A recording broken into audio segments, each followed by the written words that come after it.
I spent a lot of time at this club called Count's Vamped, and every Wednesday they have a jam night, and I started going and watching the musicians, and and I started to get up and sing a little bit, and I met some really great players, and one night I remember a friend of mine from England came to visit me, and we came in, and he happened to know Mike Varney.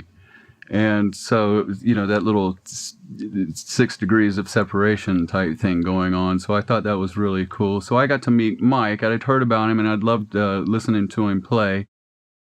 So I started jamming, and Phil and I got up and played with Mike, and it was great. So I started coming back every Wednesday, and we kind of made it a thing, of playing some blues together, and Stoney would join us, and and then Sean, if he was available, if he was there, and he'd get up and play. So then Mike introduced us to Gunter, and, so it just became a thing. And he said, why don't we just put a real band together, because we're really good. We have this chemistry, and I think everybody feels it. So we're gonna do our best to celebrate that music. And I said, I might as well go back over yonder.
Well, Muscle Shoals was just I think an area of the country where had some great players down there. So you get a mix of everything: country, blues, rock.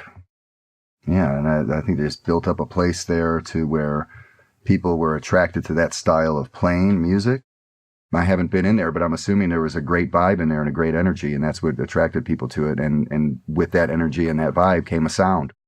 Yeah, I mean, most everything that you hear, classic rock and blues and stuff from the day recorded in Muscle Shoals with those players. I mean, guys wanted that sound, and guys wanted those players and that style of music. Coochie, coochie man, I'm here.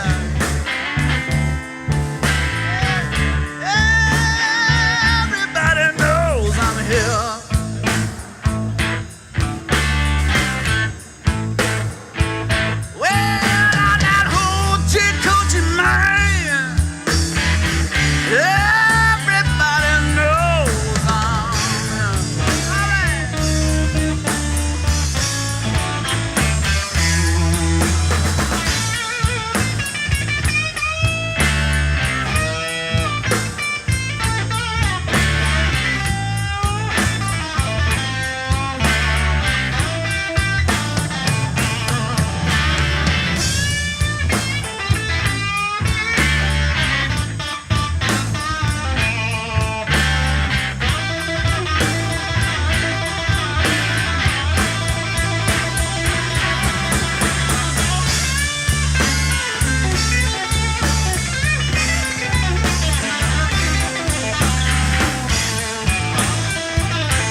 So I'm a guitar player, but before that I was a record collector. And at one point in time I had over 30,000 records. And one thing I would notice as a young record collector is who the session guys are, who's recording this stuff, what studio. And at a certain time in the early 70s and even in the 60s, I'd notice on these records, Fame Studios, Muscle Shoals, and I'd see names like Jimmy Johnson on there. And I wonder, what's this guy like? What's happening down there? Why did Leonard Skinner, why did the Rolling Stones, why are all these people flocking to this little place in Alabama to record? Through the years, as you're looking at different labels like Stax and Motown, and you start seeing, that, hey, a lot of this stuff, that you might have thought was Motown or coming from Stax or whatever, it was coming from Muscle Shoals. And then later there was rock and roll that was created there, and a lot of great rock acts came out of there as well. So when Sean said he wanted to do this project and wanted to use my friend Gunter, I thought this would be a great time to kind of get back to the roots and take some of this music and infuse it with a little more of a rock edge.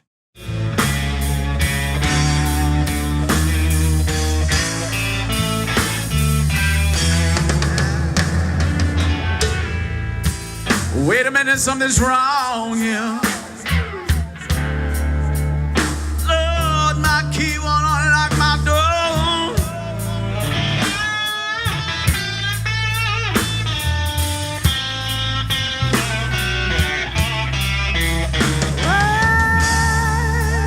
Wait a minute, something's wrong here. From all those studios, Muscle Shoals is probably the most important to me. I was living in Europe back then, and I was listening to records, Rolling Stones, like Wild Horses, You Better Move On, this kind of stuff, and I was interested in it, and I always wanted to come to America. There are so many fascinating things, I was researching, I was playing bass, I was listening to rock. I always wanted to come here. And I did one day in 1990. I'm here for 30 years now, and I play music ever since in America as well. America was very good to me. And one day, I know Mike for 20 years. I worked a little bit with Mike at Shrapnel. We cut some records with different people. And when they opened Vamped here in Las Vegas, it was a paradise for us, for musicians. They have a real nice stage. They have a real nice sound system. They let you jam. You don't have those opportunities in other venues. They are there, but they are smaller. Vamp rocks. I mean, if you like rock, you go up there. It sounds great. It sounds like the House of Blues or things like that. So I went there, and that's how we all actually met Sean. And one day, you never know with whom you're ending up on stage with at a jam. And one day I ended up with Sean. So Mike was playing guitar, I was playing bass, Sean was singing, and it happened. It sounded great, We never met before, and it sounded like we have the same vision of blues or rock. A few days later, Mike told me, because Sean told Mike, because he didn't know me well enough, Mike told me, Sean was interested in getting a bass player, and I told him, you're available. You want to do it? And I said yes immediately. There was no decision to be made, because I still remembered how that sounded, And so here I am, and here's Muscle Shoals Revival, and this is the band, and you guys come out and listen to us. I think you're going to like it.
Thank you guys so much, Muscle Shoals Revival.